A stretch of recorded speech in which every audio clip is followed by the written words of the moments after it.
오늘도 이제 사복음서 서론을 마치고 이제 주님 잉태하는 모습부터 이렇게 공부해 나가겠는데, 여러분이 항상 마음속에 영으로 깨닫는 심령이 될 수 있도록 준비하고 성령으로 충만해서 성경 말씀을 듣고 깨닫기를 주의 이름으로 축원합니다. 깨닫는 것이 굉장히 중요해요. 역사적인 것만 배워가지고는 그것이 인본주의적인 지식처럼 되기 때문에 역사적인 실제를 이렇게 뒤돌아보면서 마음에 깨달아야 돼. 그렇게 해서 성령으로 충만해야 되는 것입니다. 항상 저는 마음에 공부하기 전에는 이렇게 항상 기도하고 성령으로 충만한 그런 준비를 하시고 강의를 받기를 주의 이름으로 축원합니다. 제가 상징 그림을 하나 그리겠습니다. 찬송가 85장으로 주님을 찬양하겠습니다.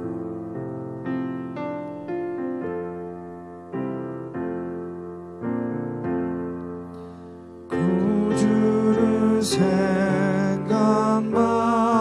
해도 이렇게 좋거든. 주 얼굴 배울 때에야 얼마나 좋으랴. 만민의 구주 예수의 귀하신 이름은 천지에 있는 이름 중 비할 데 없도다. 참 회개하는 자에게 소망이 되시고 구하고 찾는 자에게 기쁨이 되신다. 내가 동방박사들을 그런데 칠판 이래서 내가 어둠 색깔을 못 칠해서 이렇게 지워봤는데 나온지 모르겠어요. 자, 여기에 동방박사들이 눈을 뜬 것이 이 별을 보고 찾아온 별을 보고 찾아옵니다.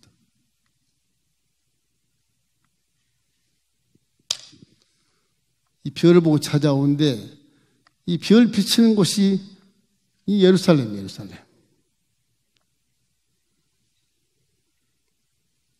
이 동방박사들이 얼마나 영특한 사람들이냐. 이 사람들은 영적 통찰력이 있고요. 유대인이 아닙니다. 이게. 그 유대인들은 뭐 하는 거예요?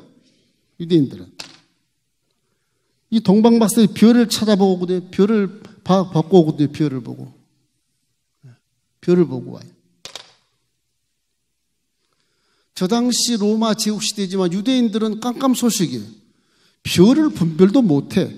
뭐 천문학자도 없었겠지만 영적으로 분별력이 없는 영적인 암흑시대에서 지금 400년의 아주 침묵기간을 두는 가운데 다 영적인 암흑시대에 지금 제사는 형식으로 드리고 그리고 율법도 형식으로 지키나 하나님을 경외한 자가 없어.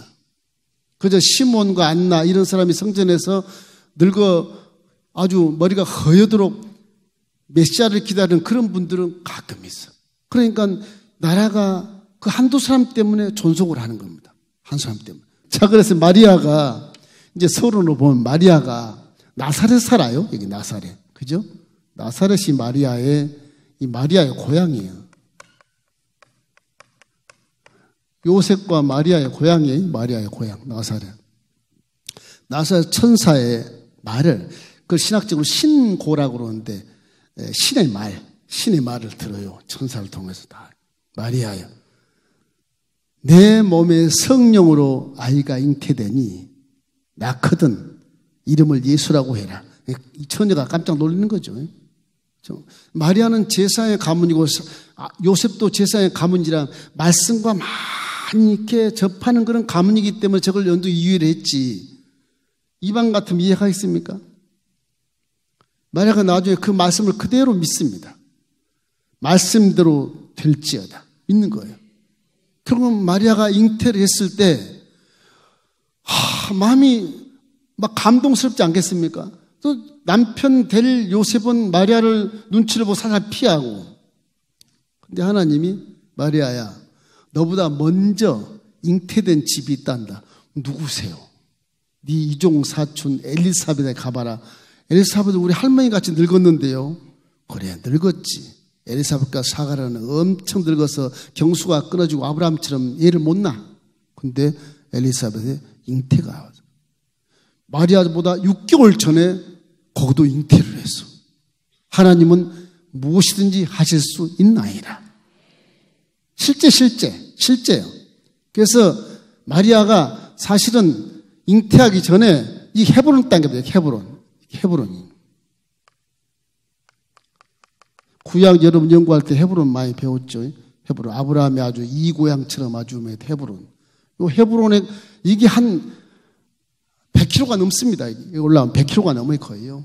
거의 100km 넘어서 한번 와서 여기서 3개월 동안 자기 이종사촌 언니하고 함께 기거를 하면서 둘 다 배가 불러와지. 마리아는 배가 적게 부르지만 엘사벳은 굉장히 배가 부르잖아요.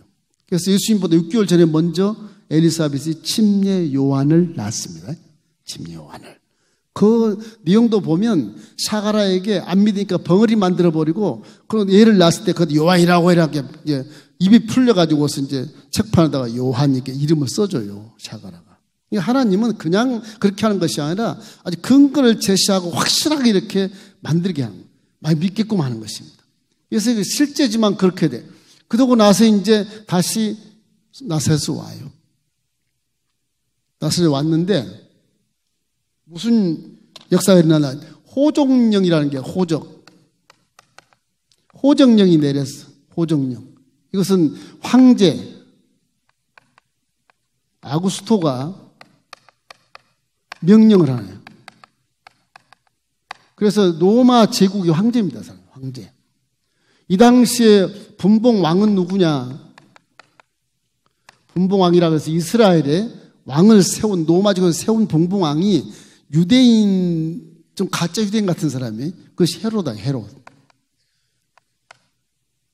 헤롯 왕이 있었을 때. 호종령이 왜 호종을 내렸냐?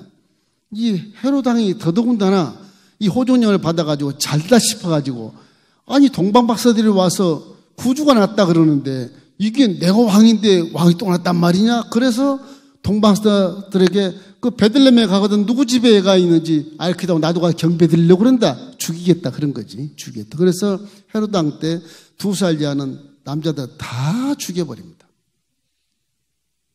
저 헤롯 왕이 이스라엘의 왕인데 진짜 양반 유대인이 아니에요. 저 서자 출신이에요. 왕이 될 수 있는 자격이 없는 자, 이 사람이. 근데 이 로마의 그 원로의 인정을 받아가지고 배 타고 와서 왕이 되는 거예요. 이스라엘 사람입니다. 왕이 돼요. 야, 그래서 그 사람이 큰 권세를 휘둘러서 엄청난 일을 하는데 한 가지 잘한 것이 있다면은 잘했다고 할까 뭐 있다고 할까 로마와 유대 사이를 잘 이렇게 절충을 해가지고서 유대 종교를 살려놔요. 유대 종교. 왜냐하면 자기는 가짜 유대인인데 유대인들이 좋아하는 건 유대교를 살리면 좋아하지 않겠습니까? 박수치고 그래 우리 왕이다. 자기의 입지를 위해서 결국은 로마 원로에 가서 유대의 종교를 인정하게 만들어요. 오구 참 잘한 거예요. 또 하나 있으면 성전을 건축해요. 지금 여러분 이제 이스라엘 성전에 가면 다 허물어져 버리고 이제 벽이 남아요. 벽이. 그 벽이 헤롯이 지었던 성전이에요. 다 AD 70년에 전부 다 허물어져. 나중에 전쟁에 가서 다 디도 장군이 와서 전부 다 돌 위에 돌아가는 남자가 다 파괴시켜버렸어요. 그 헤롯이 잘한 거는 나쁜 사람인데, 굉장히 나쁜 사람인데, 성전 건축하고, 성전 세우고, 유대교를 유지하게 만들어. 유대교를 유지시켜요. 이거는 하나님은 자기가 왕을 계속 하기 위해서 유대인들에게 칭찬받기 위해서 하는 거예요. 그러니까 일단 아이가 구주가 났다 그러니까 안 된다. 아이 싹 죽여버려요. 이런 무시무시한 그런 메리 크리스마스가 무슨 죽음의 크리스마스가 된 겁니다. 죽음의 크리스마스. 이런 현상이 벌어졌어요. 이것이 로마 황제 아구스토가 호중명을 내려서 저렇게 했기 때문에 예수님의 그 탄생이라고 하는 것이 헤롯이 사망한 2개월 전으로 봤을 때 BC 4년입니다. BC 4년 탄생. 여러 가지 학설들이 있어요. BC 4년 그러면은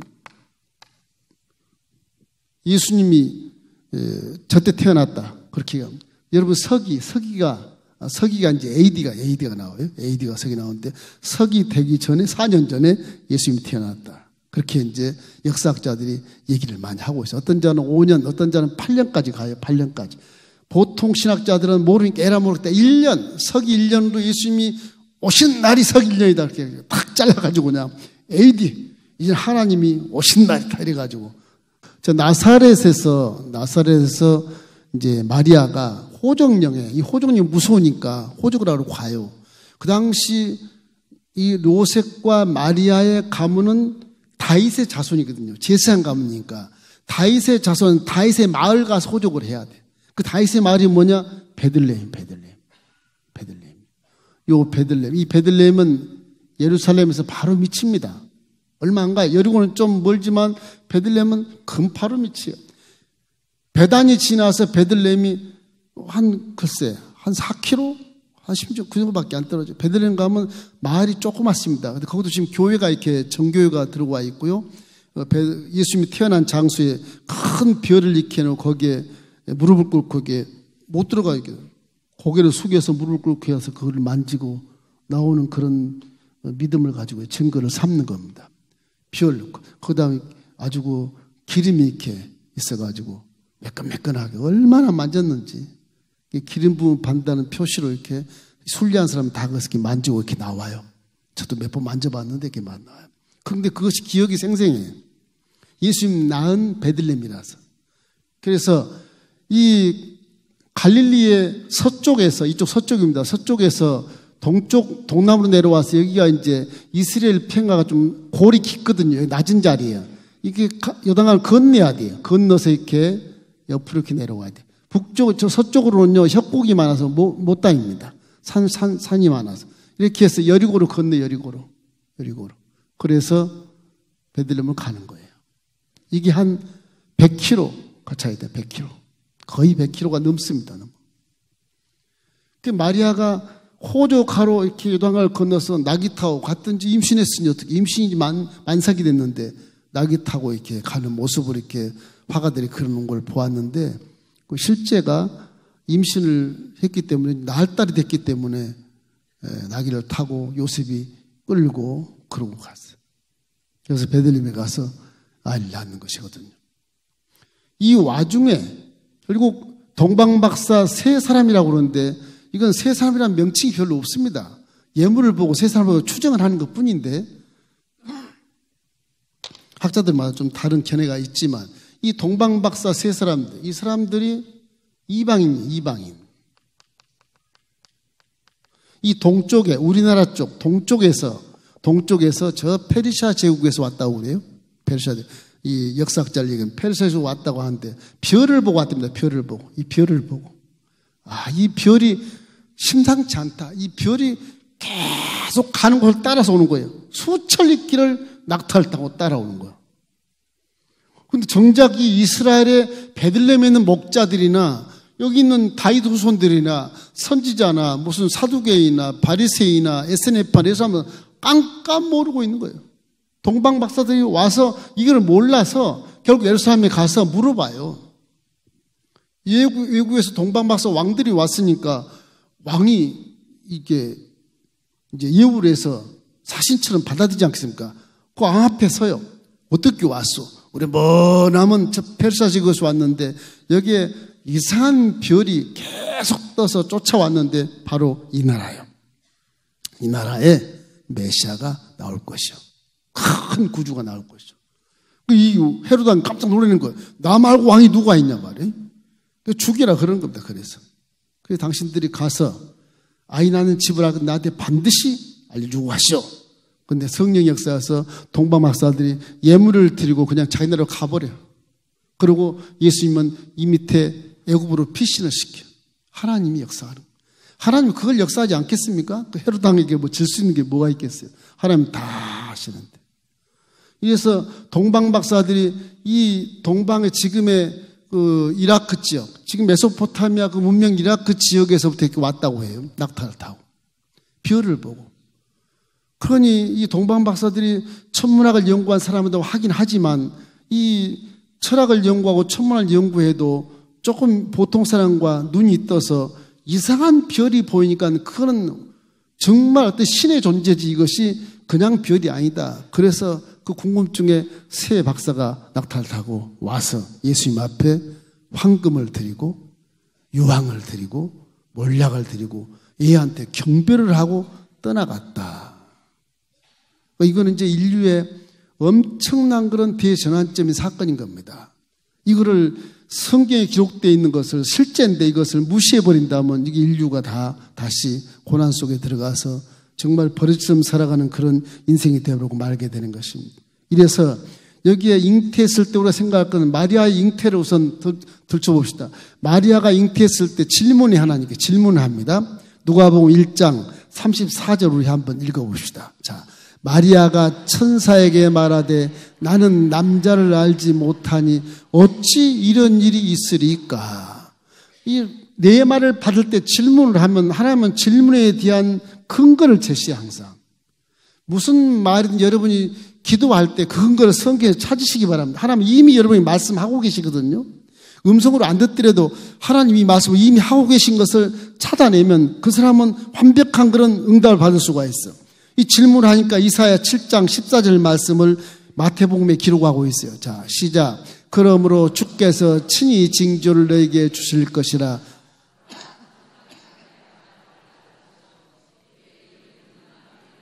네, 저 말씀이 마태복음 1장에 쫙 나와요. 구약에 700년 전에 했던 말씀을 그대로 응답을, 질문에 대한 응답을 얘기하는 거예요. 창세기는 더더군구나 4,000년 전에, 그 당시에 지금은 6,000년 전이지만 4,000년 전에 여자의 후손이 구세주로 나온다고 말하거든. 그러니까 성경에 근거가 분명히 있는 것이 성취되는 것입니다. 그냥 느닷없이 성취하는 것이 아니에요. 우리는 느닷없는 기적을 요구하지만 하나님은 근거를 가지고 요구하시는 것입니다. 천사의 응답도 보십시오. 누가복음 1장 35절. 자, 천사가 대답하여 이르되 성령이 내게 임하시고 지극히 높으신 이의 능력이 너를 덮으리니 이러므로 나실 바 거룩한 이는 하나님의 아들이라 일컬어지리라. 마리아가요, 아니 세상에 이제까지 4천 역사 지나오면서 성령이 내 몸 안에 들어온 적은 한 번도 없거든요. 어디 왕도 없고 다윗도 없었고 모세도 없었고 성령이 안에 들어온 한 번도 없었거든요. 그래서 전혀 몸 자기 몸에 들어오신다. 이해가 안 되는 거예요. 이해가 안 되는 거예요. 어떻게 내가 감당하겠냐 그런 얘기인 것입니다. 자, 그 증거로 천사의 증거를 내고 있습니다. 누가복음 1장 36절로 37절 말씀. 자, 시작. 보라, 내 친족 엘리사벳도 늙어서 아들을 비었느니라. 본래 임신하지 못한다고 알려진 이가 이미 6달이 되었나니 대저 하나님의 모든 말씀은 능하지 못하심이 없느니라. 천사가 저렇게 실제를 얘기해줘. 너 증거를 봐라. 네 이종 사촌 할머니 같은 네 언니 봐라. 경수가 다 끊어 임신 못하는데 임신을 시킨 지 벌써 6개월이 지났어. 가봐라. 간 거예요. 그랬어.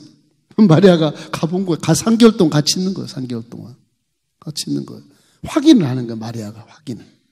이렇기 때문에 천사가 하는 증거에 대해 마리아가 믿게 되는 것입니다. 누가복음 1장 38절. 자, 마리아가 이르되 주의 여종이오니 말씀대로 내게 이루어지이다 하며 천사가 떠나가니라. 천사는 하나님의 명령을 받고 전달하고 확인하고 가는 거 확인하고 천사는 확인하니까 떠나는 거예요. 떠나는 거예요. 이 마리아가 믿음을 갖고 있다는 걸 보고 이제 딱 떠나는 거예요. 아, 그러면 이제 메시아가 잉태했다. 이렇게. 잉태했다. 이거는 마리아의 믿음을 우리가 진짜 존중해야 됩니다. 천주교에서 같이 이렇게 우상 숭배할 필요까지 없지만 마리아는 정말로 복 있는 여자요, 존경받을 만한 여자요, 거룩함으로 칭함을 받고 하나님이 마리아를 그렇게 동정녀 마리아로 정말 인정을 했으니 마리아보다 더 훌륭한 여자가 어디 있겠어요? 예? 훌륭하죠. 사라도 199세 아이를 낳았다 하지만, 90세 아이를 낳았다 하지만, 이 마리아는 하나님의 성령이 안에 역사했거든요. 그때는 성령이 한 사람도 역사한 적이 없고, 안에 밖에서만 역사했지. 그래서 마리아는 굉장히 거룩한 여자요. 정말 존경받을 만한 여자입니다. 그러나 천주교처럼 그렇게 우상으로 내세울 필요는 없어요. 그분도 원죄가 있기 때문에 신성이 될 수 없습니다. 하나님이 사용한 도구일 뿐. 그 정도 존중하기를 주의 이름으로 축원합니다. 자, 하나님의 선언을 보십시오. 말씀으로 물질을 만드신 그 능력이 말씀이 육신으로 잉태된 것이라면 요한복음 1장 13절로 14절 말씀 우리 함께 읽겠습니다. 이는 혈통으로나 육적으로나 사람의 뜻으로 나지 아니하고 오직 하나님께로부터 난 자들이니라. 말씀이 육신이 되어 우리 가운데 거하심에 우리가 그 영광을 보니 아버지의 독생자의 영광이요 은혜와 진리가 충만하더라. 말씀이라 그래. 말씀이라 은혜와 진리가 충만한 거예요. 말씀. 그 말씀이 요한복음 1장 1절로 3절 말씀이 나와 있어요. 나옵니까? 자, 태초에 말씀이 계시니라. 이 말씀이 하나님과 함께 계셨으니 이 말씀은 곧 하나님이시라. 그가 태초에 하나님과 함께 계셨고 만물이 그로 말미암아 지은 바 되었으니 지은 것이 하나도 그거 없이는 된 것이 없느니라. 저분이 누구예요? 바로 빌립보서 2장 6절 8절 하나님의 본체. 그거 없이는 지은 것이 하나도 없다. 그거 다 지으신 분이 지금 말씀 육신대로 내렸다는 거예요. 그 성경에는 요한복음 1장 1절이 굉장히 중요합니다. In the beginning was the word라고, word 말씀. 그 말씀이 the word was God 그래요. 말씀이 바로 하나님이라고 그렇게 나와요. 하나님. 그래서 이 하나님이라는 존재가 말씀이래, 말씀. 예수님이 뭐예요? 그럼 말씀. 할렐루야. 말씀을 마리아가 잉태한 거죠. 그죠? 여러분도 성령을 통해서 말씀을 잉태만 하면 그 말씀이 그대로 생산되어져 나온다. 할렐루야. 출산된다. 이런 믿음을 갖기를 주의 이름으로 축원합니다. 그럼 왜 성령으로 꼭 오셔야만 하냐? 지난 시간에 얘기했지만 메시아가 성령으로 와야 메시아가 될 수 있어. 왜냐하면 메시아는 거룩해야 되고 죄가 하나도 없어야 되니까. 하나님이 낼 수밖에 없어. 사람은 다 죄인인데 모든 사람이 죄를 지었음에 하나님의 영광 이르지 못하였나니 의인이 없나니 하나도 없다. 세상에는. 그러니 죄 없는 자는 이 지상에 없어. 하나님의 성령이 말씀 육신되게 만들어서 내려오셔야 돼. 메시아는 그래서 죄가 하나도 없어야 저와 이런 빚을 갚을 수 있기 때문에 그런 것입니다. 이거 3차원 세계와 4차원 똑같은 진리예요. 이거는. 죄는 죄 없는 자가 갚아줘야 돼. 구약에는 죄를 한 번 갚게해서 피를 대신 드리라고 하나님은 그래서 송아지를 잡아 드리고 비둘기 잡아 드리고 양 잡아 드리고 그렇게 했지만 이거는 계속 피비린내 나는 성전이 되는 거야. 지금 구약이라면 여기에 지금 막 피비린내 나는 피가 막 흥건히 그할 겁니다. 지금 제가 예수님의 피를 이렇게 빨갛게 깔아놨잖아요. 피를 깔아서 이 피가 여러분 성전을 거쳐 밖에 쫙 은혜로 나가는 거예요.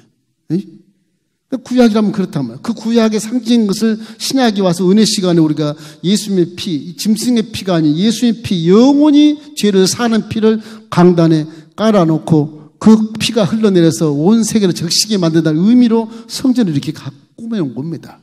성령이 그렇게 하시게 하시니까. 할렐루야? 그런 거예요. 그렇기 때문에 예수님의 피가 모든 사람 죄를 갚을 수 있어야 그 사람이 메시아가 돼요. 그리고 완전한 사람이어야 돼. 완전한 사람. 사람의 죄를 짐승의 피로 들여서 그 죄 한 번 진 것, 1년 진 것 다 용서를 받으면 또 다음에 또 죄 짓잖아요. 또 짐승을 잡아. 그것도 가문에서 황소 같은 그런 엄하고 귀한 그런 재산을 잡아서 하나님께 드려야 내 죄가 사한다니까. 여러분 죄가 예수님은 그냥 사진 것 같지만 여러분 죄는 무시무시한 그런 값을 지불하고 여러분 죄가 사해진 것을 믿기를 주의 이름으로 축원합니다. 금보다 더 귀한 값으로 죄가 사해진 거예요. 여러분은. 구약 같으면 지금 여러분은 가장 귀한 황소나 가장 귀한 금괴를 가지고 와서 바쳐야 되겠다. 바쳐야 돼. 바쳐야 죄가 사해져. 죄값이 얼마나 큰지 압니까? 상상을 할 수 없어요. 그러니 하나님이 와서 대신 죽어줘 이놈의 죄가 사라지니까 기가 막힐 일 아니겠어요? 기가 막힐 일. 회개 많이 하지만 헐값으로 하지 마십시오. 회개하면 감사감 탁 내고 주여 내가 이런 죄를 졌으니 이렇게 드립니다. 용서해 주십시오. 예수님 핏값을 내가 드립니다. 핏값이 돈으로 치겠습니까? 내 부동산 다 팔아서 줘도 부족하지. 그런 값진 마음으로 회개를 하셔야 돼요. 할렐루야. 그냥 미사에 고붙여서 마음으로만 회개하지 말고 직접 그 회개하는 증명을 하십시오. 증명을 하셔야 돼요. 할렐루야. 그래야 메시아는 또 미원한 상태여야 돼.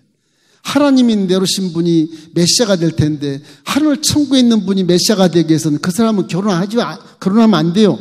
천국에는 결혼이 없어요. 시집도 안 가고 장가도 안 가고 모양은 똑같아. 모양은 천국 가면 여러분 다 미목사 얼굴 권사님 그대로 천국에서 봐요. 근데 그때는 남자도 여자도 아니고 완벽한 존재가 되는 거예요. 천사처럼 완벽한 존재, 행복한 존재, 부족함이 없는 존재가 돼버리는 거예요. 할렐루야. 그러니 뭐 남자도 남편 필요 없어. 천국 가면 아내 필요 없다고. 동무여 친구여 그래. 그렇게 신학적으로 그래요. 그러니까 천상에서 내려온 메시아는 장가가지 않는 사람이 내려와야 돼. 그래야 돼.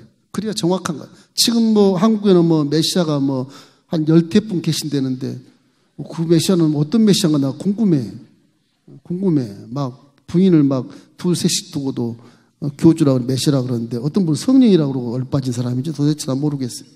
그래서 이 메시아가 내려오면 이 지상을 통치할 수 있는 권세가 있어야 돼요. 심판할 수 있는 권세가 되어야 메시아인 겁니다. 그래서 예수님이 말씀 육신오된 내려오신 그분이 하나님의 아들이라는 명칭을 가져왔지만 그분이 바로 본체다. 본체. 그의 본체다. 본체. 하나님 직접 내려오신 거라고. 이 지상에 하나님이 눈에 보이게 내려오신 사건은 우리가 지금 공부하면서 대충 간접적으로 들어서 그렇지만 이게 직접적 내 앞에 하나님 내려왔다는 거 하면 까무라칠 일. 하나님 내려왔다. 그래서 그 진실된 하나님이 내 앞에 내려와 계신다는 것을 생각할 때 감동하고 감격하고 와 이건 뭐 숨도 못 쉴 지경 입덕 벌리고 눈만 뜨고 있지 아무 말 못하는 거예요. 그 하나님이 사랑으로 저와 여러분이 무엇이 귀하길래 여러분을 이렇게 사랑해서 구원하신 것에 대해서 감사하시기를 주의 이름으로 축원합니다. 탄생하는 장도 여러분이 베들레헴을 알았으니까 베들레헴이라는 사실도 구약에 다 이제 나오죠. 미가서 5장 2절이 나옵니다. 미가서 5장 2절 나옵니까? 자 읽어봅시다. 베들레헴 에브라다야. 너는 유다 족속 중에 작을지라도 이스라엘을 다스릴 자가 내게서 내게로 나올 것이라. 그의 근본은 상고에 영원에 있느니라. 영원에 있느니라. 상고에. 하나님이라. 하나님. 베들레헴에 나온다. 조그만 마을이지만 여기서 나온다. 그러니 나사에서 살았지만 여기서 났단 말이에요. 나다니엘이 그러잖아요. 빌립이 가서 나다니엘아 구세주 만나서 확 메시 맞어. 뭔데? 저 나사렛에서 나온 예수라는 사람이 있어. 이놈아 성경에 아무리 찾아봐라 나사렛에서 메시아가 나온단 말이 있어? 없잖아. 안 믿어 나다니엘이. 그죠? 사실 베들레헴에서 나왔는데. 그럼 빌립이 좀 알았다면 구세주 그분은 나사렛 사람이 베들레헴에서 나왔대. 그러면 니고데모가 그래 베들레헴 그 관심을 가졌을 텐데 전도를 잘못한 거예요. 빌립이. 그 전도도 물어볼 때는 알고 대답할 수 있어야 돼. 논쟁을 하지 말고 알고 대답할 수 있어야 돼. 이래서 베들레헴이 이 구세주가 낳는 곳이라는 걸 성경에 벌써 미가서에 다 예나오고 계시잖아요. 앞뒤가 척척척 다 맞습니다. 성경은 안 믿을 수가 없게 돼 있어요. 이게 사실이기 때문에 더더군다나 그래요. 자, 이 정도로 마무리를 하고 이제 말구유에 태어난 것으로 우리가 잠시 이제 은혜를 받도록 하겠습니다. 말구유가 뭐예요? 말구유가 그 짐승들이 먹는 그 통이잖아요. 우물통, 그죠? 한국에 보면 이렇게 큰 나무 토막을 깎아가지고 이렇게 그릇을 만들어서 말이 한 두 마리 같이 먹을 수도 있고 그렇게 길게 만들어서 거기에 예수님이 나왔다. 참 기가 막힌 일이란 말이에요. 뭐 성경에 보면 여러 가지 6월절 당에서 뭐 여관이 비지 않고 그래서 집이 없었다, 방이 없었다. 그래서 할 수 없이 말구에 가서 아이를 출산했다. 비참하잖아요. 이건 하나님이 이것도 구약에 다 나와 있는 거예요. 너무너무 소외되고 비참하고 정말로 고난 속에 있는 인류를 위해서 그냥 말구에 나신 거예요. 말구요. 말구가 어때요? 더럽잖아요. 더러워. 더럽고 비천하잖아요. 말구유는 더러운 죄를 상징합니다. 말구유. 더러운 죄. 그 상징이에요. 낮고 낮은 것. 아주 낮고 낮은 것. 그 주님의 사랑이라고 하는 것은 아주 세상에서 떵떵거리고 사는 사람은 별로 차선책이에요. 우선 병원에 있고 우선 낮고 낮고 고생하고 막 힘들고 이런 분들을 먼저 이렇게 구원하는 그런 그 순서가 이렇게 되어 있어요. 전도도 소외되고 병든 자 이런 분들을 더 먼저 이렇게 전도하는 그런 순서가 있습니다. 우리가 전도할 때는 병원이나 어려운 자들을 찾아가서 전도하는 것이 전도도 잘 맥힐 뿐만 아니라 하나님의 뜻을 이루는 겁니다. 물론 부자를 전도해서 우리 교회에 뭐 도움을 주자. 그 인본주의 사상이지만 그렇게 해서 온다면 그것도 참 좋은 것이지만 하여튼 전도라고 하는 것은 그와 같이 그 모퉁이, 진모퉁이 소외된 곳에 있는 그런 분들을 전도하는 것입니다. 이 말구유가 진모퉁이에 동물 키운, 짐승 키운 곳에 있잖아요. 소외된 곳, 소외된 곳. 낮은 곳, 소외된 곳. 소외된 곳. 그래서 이런 것이 이제 하나님이 은혜를 베풀어주고, 짐승들이 사는 집에 먹이통이지만, 먹이통은 뭐예요? 먹이통은 탐심과 악행의 그 모습이 인간들을 얘기하는 것이에요. 먹이통. 이게 먹이통. 이건 탐심을 얘기하는 탐심.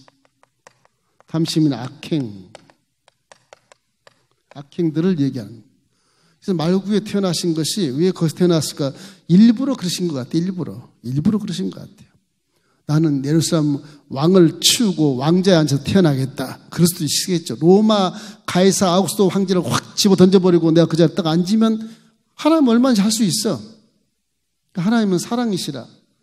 그렇게 하지 않으시고 아주 나중에 사람들은 이렇게 살아야 된단다. 사람은 이렇게 살아야 돼. 사람답게 사는 이런 거야. 이걸 가르쳐주기 위해서 사람의 심볼로 이렇게 내려와서 우리에게 은혜를 베풀어 주신 것입니다. 그 이웃나라 이 박사들의 모습을 보면 은혜스러워요. 동방 박사들의 선물은 참 우리에게 큰 은혜를 주지만 이 동방 박사들이 영적인 통찰력이 있어서 유대인보다 월등하는 그런 모습을 보는 것처럼 세상 사람보다 더 영적인 그런 심령을 갖고 있었다. 그걸 우리가 배울 수 있고요. 먼 나라까지 달려왔다. 이런 건 진리를 깨닫기 위해서 우리가 내 별만, 내 꿈만 바라보고 가지 말고 하나님의 별, 예수님의 별, 성령의 별을 바라보고 가시길 주의 이름으로 축원합니다. 동방박사는 자기들의 꿈이 다 있을 거라고, 이 사람들 다 있을 거란 말. 자기 나라의 왕이라고 자처하는 사람들처럼 보이는데 이 사람들은 나라를 버리고 왕 자리를 버리고 수만리 길을 몇 달을 걸려온지 몰라요. 몇 달을 걸려온지 몰라요. 별만 바라보고는 별만. 그 동방박사들이 거기에 이렇게 경배하고 또 경배하며 아기에서 경배하고 그 요셉과 마리아가 봤을 때 얼마나 감동했겠어요? 봤을 때 마리아는 다 느낄 거야 아마. 저 동방박사들이 정말 하나님을 아는 자들이구나. 그런 생각을 했을 거란 말이에요. 마리아밖에 몰라. 요셉도 간접적인 것이니까.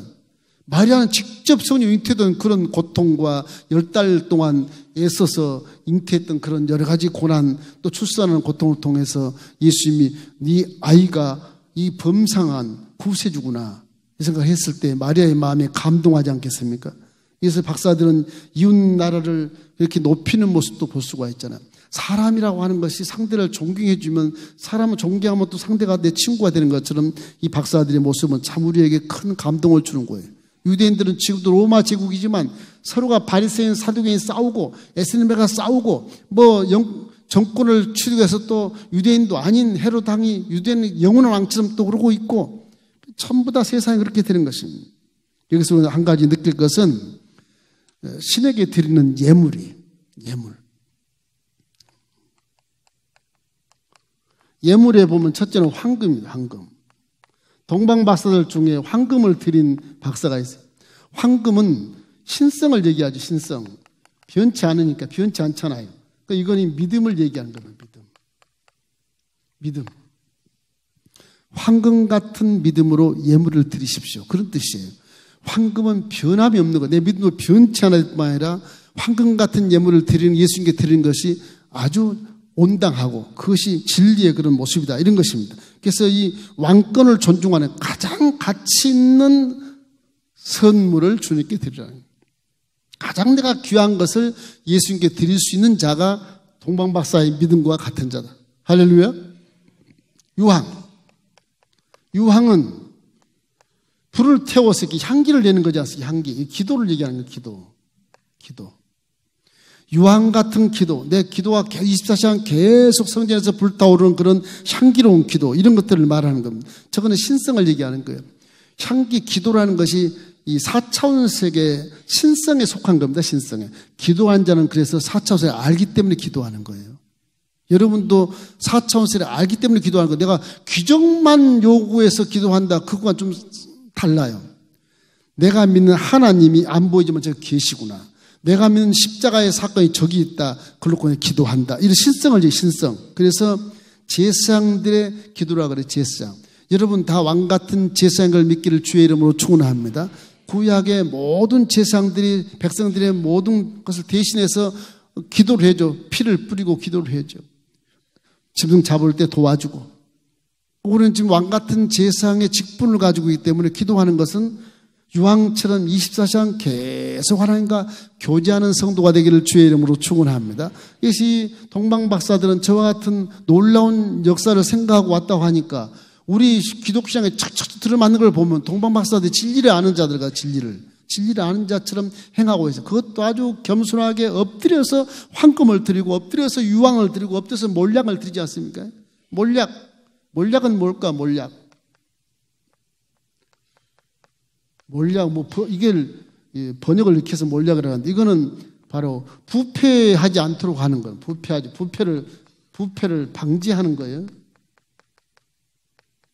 방지하는 약이에요. 약. 몰약이.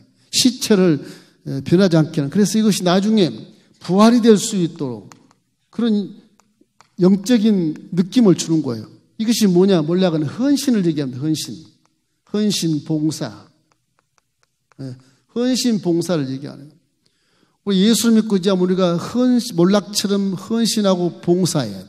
내 몸이 다 달아질도록 내 인성을 부패하지 않도록 하는 것인데 달아질 수 있도록 이렇게 헌신하고 봉사하는 그런 여러분 되시길 주의 이름으로 축원합니다. 동방박사들의 이 교훈을 우리가 잘 받고 정말 이 동방박사들처럼만 신앙생활을 해도 하나님이 얼마나 기뻐하겠어요.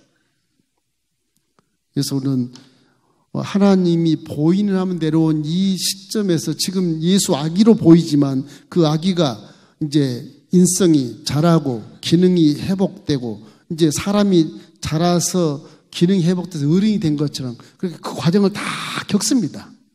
나이가 보는 것처럼 다 겪어요. 볼 수 있도록 사람이 볼 수 있도록 인정할 수 있도록 다 보여. 안 그랬으면 어른으로 내려와서 그냥 세상을 치리하면 될 텐데 왜 아기로 내려옵니까?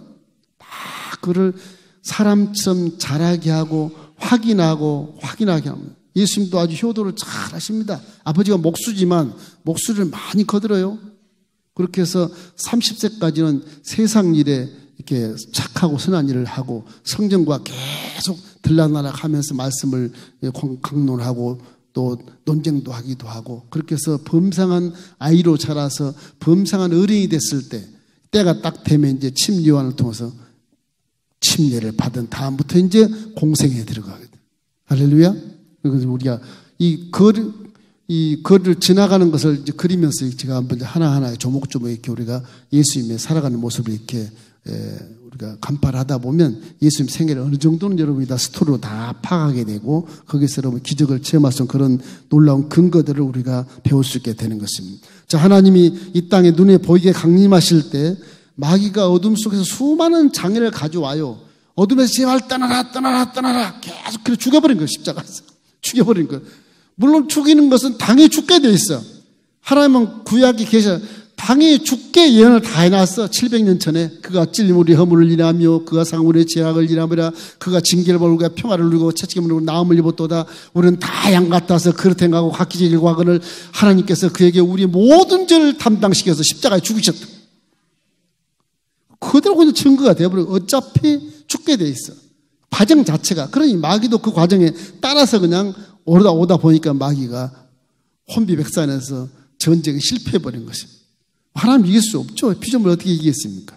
이래서 우리는 본체이신 예수를 예언한 대로 말씀대로 메시아로 이렇게 성취되었으니까 우리도 마리아처럼 말씀을 믿음으로 딱 믿고 성령님을 우리 가운데 인정을 하고, 그리고 우리도 말구유처럼 겸손하게 살면서 동방마사처럼 황금 같은 믿음, 유황 같은 기도, 몰약 같은 헌신을 통해서 여러분이 주님을 잘 믿고 믿음을 실천하면 틀림없이 여러분도 여러분 마음속에 예수를 잉태하는 것처럼 성령이 말씀을 잉태해서 기적을 나타내 주시는 것입니다.